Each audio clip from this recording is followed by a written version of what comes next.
Salve Maria, pessoal, como vocês estão? Vamos então voltar ao nosso estudo do livro Não Somente pelas Escrituras, do Robert Sun James. Hoje o vídeo é muito interessante porque nós vamos falar sobre a Sagrada Escritura, como os católicos compreendem a Escritura e como os protestantes compreendem a Escritura. Quais são as semelhanças e quais são as diferenças? Olha, eu vou fazer uma série de generalizações nesse vídeo, já adianto aqui para vocês, mas é claro que quando nós estamos falando do protestante, do protestantismo, nós não estamos falando de uma coisa única, uma coisa unida e homogênea, mas heterogênea, ou seja, cada um das denominações protestantes e, quiçá, cada um dos protestantes enxergam a Bíblia e tem uma visão sobre a igreja diferente, é claro, isso é óbvio. Mas eu não posso, para falar disso, sem fazer uma espécie de generalização e talvez falando da maioria dos protestantes. Tá, mas vamos lá. Como que os católicos e os protestantes enxergam a Bíblia? Primeiro, como sagrada, verdadeira, como um local de encontro com Cristo. Essa é a primeira coisa. A Bíblia é para nós católicos e para os protestantes também, isso diria para todos, algo sagrado, algo verdadeiro, um local em que nós podemos encontrar com Cristo, com Deus. Em segundo lugar, ela é inerrante e infalível. A Bíblia, de fato, ela é inerrante, ela não erra, ela é infalível, porque ela é sagrada, porque ela é a palavra de Deus e Deus não falha. Até aqui, católicos e protestantes concordam em 100%. Em 100%. Aonde nós discordamos? Nós discordamos no fato de que os protestantes consideram a Bíblia como suficientemente formal. Ou seja, ela contém formalmente todas as verdades de fé e prática. Ou seja, tudo está na Bíblia. Somente a Escritura é a revelação de Deus. E nós católicos, não. Nós católicos cremos que Deus deixou uma tradição.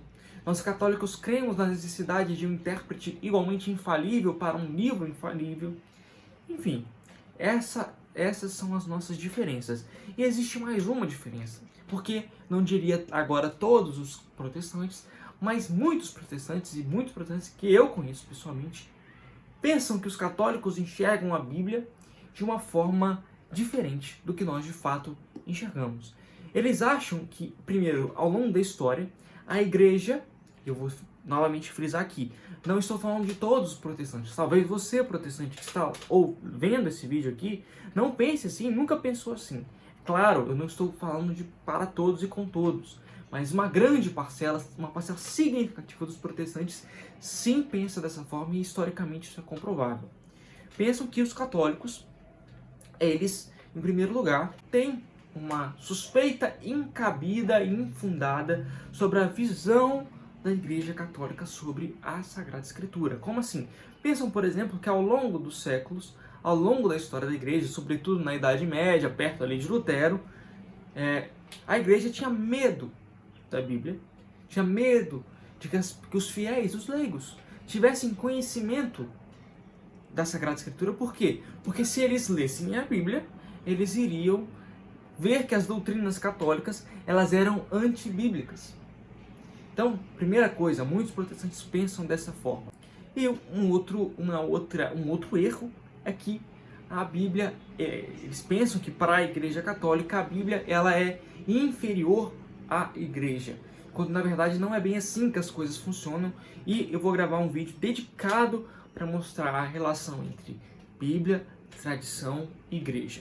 Mas vamos nos ater à primeira suspeita protestante, ou seja, a suspeita de que ao longo dos séculos a Igreja temeu que os fiéis tivessem acesso à Sagrada Escritura. Você pode se perguntar, Alessandro, mas eu nunca vi um protestante falando isso. Bom, por sorte, mas de fato essa é uma suspeita, pelo menos uma suspeita muito pertinente que alguns protestantes têm. Isso eu já ouvi da boca de um grande amigo meu protestante. Ele falou, olha, ele explicando como aconteceu a reforma protestante, ele disse, não existia Bíblia traduzida antes de Lutero, as pessoas não tinham acesso à Sagrada Escritura. Depois que Lutero traduziu a Bíblia e a Bíblia foi sendo difundida, as pessoas foram lendo a Bíblia e vendo que a Bíblia ela estava em contradição com os ensinamentos da igreja e elas foram abandonando a igreja e se tornando protestantes. Bom, é claro que isso é de um reducionismo tremendo, a história não é bem assim, a coisa não aconteceu bem assim, eu vou tentar falar um pouco nesse vídeo também, mas vamos dedicar outro vídeo sobre a história da Reforma também, acho que vai ser bem interessante falar sobre como aconteceu a Reforma Protestante, tá? Mas vamos lá nessa primeira suspeita. Como nós podemos responder aos protestantes sobre essa suspeita? Como nós podemos acalmar os ânimos dos protestantes em relação a essa suspeita de que a igreja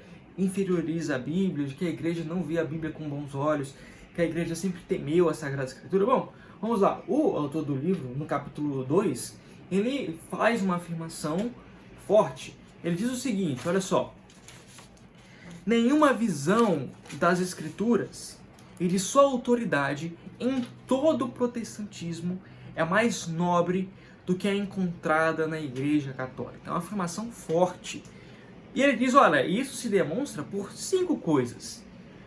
Primeiro, pelo ensino oficial da Igreja Católica sobre a Bíblia. 2, pela história da tradução da Bíblia.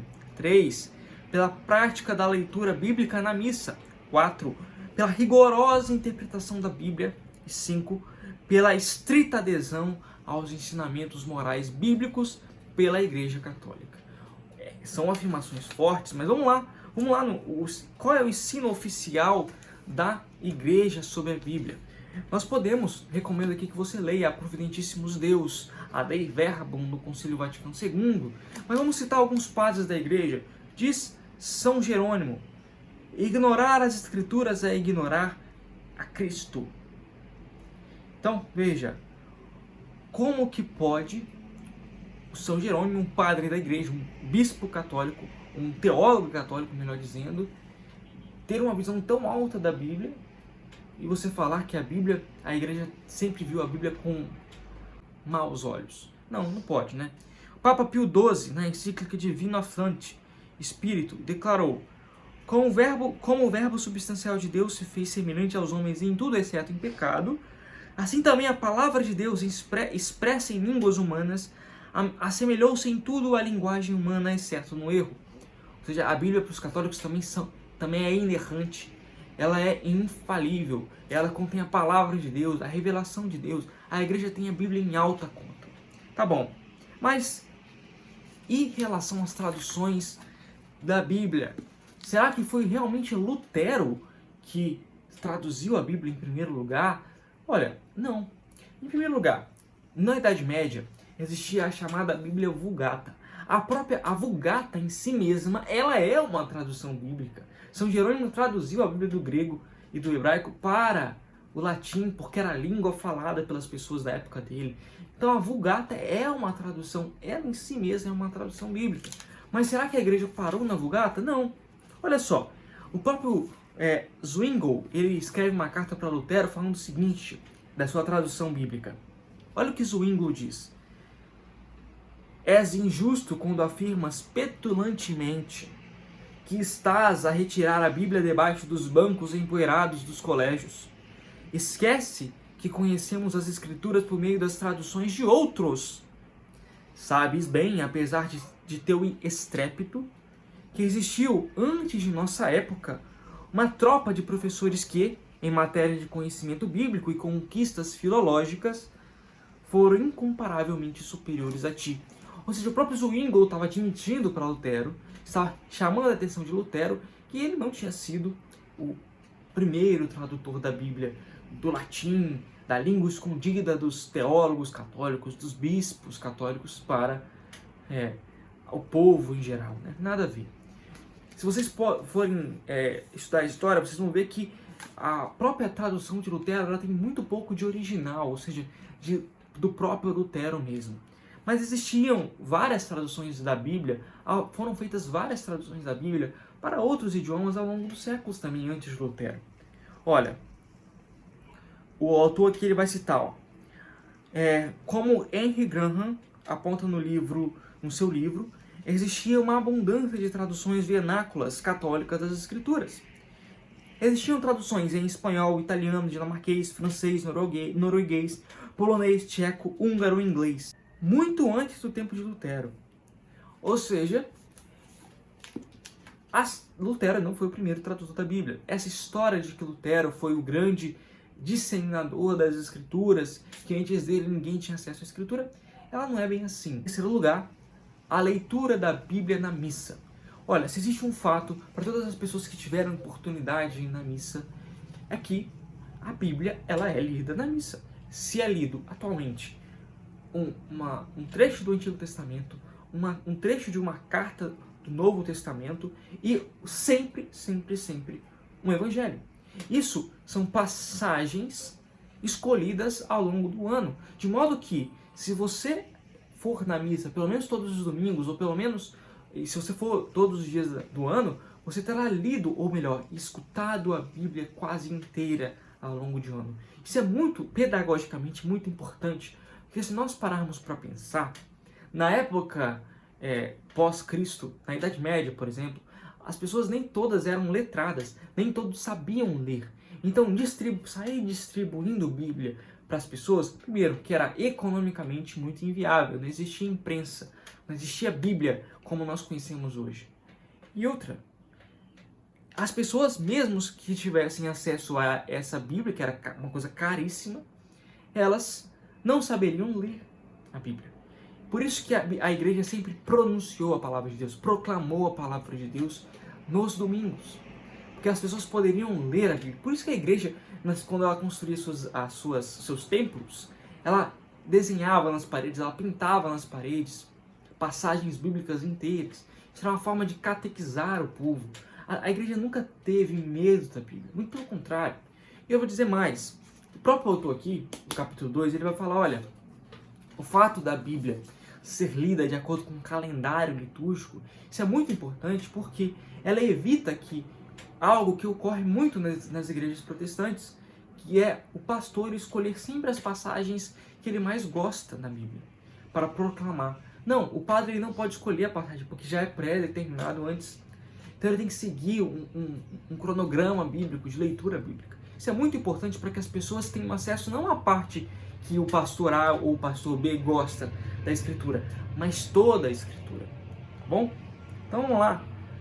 A igreja prefere uma interpretação mais literal das passagens bíblicas. Isso é fato. São Tomás de Aquino, quando ele vai falar sobre a interpretação bíblica, ele diz, olha, o primeiro sentido é o sentido literal. E na própria interpretação bíblica, a igreja sempre preferiu o sentido literal. O autor aqui dá alguns exemplos.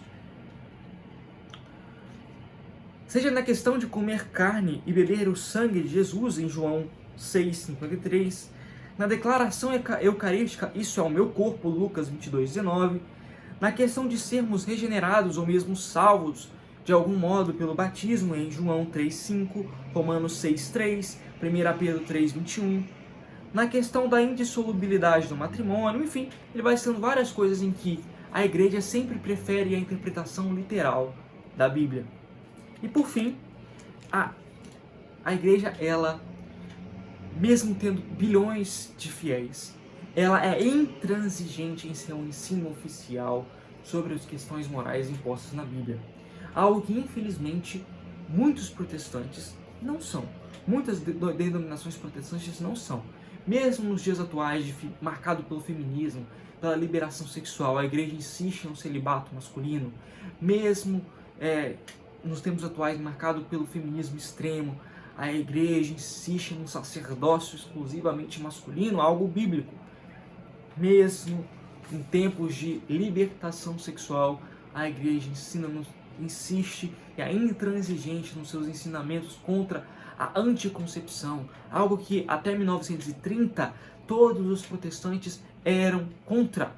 Até 1930 todos os protestantes eram contra a anticoncepção.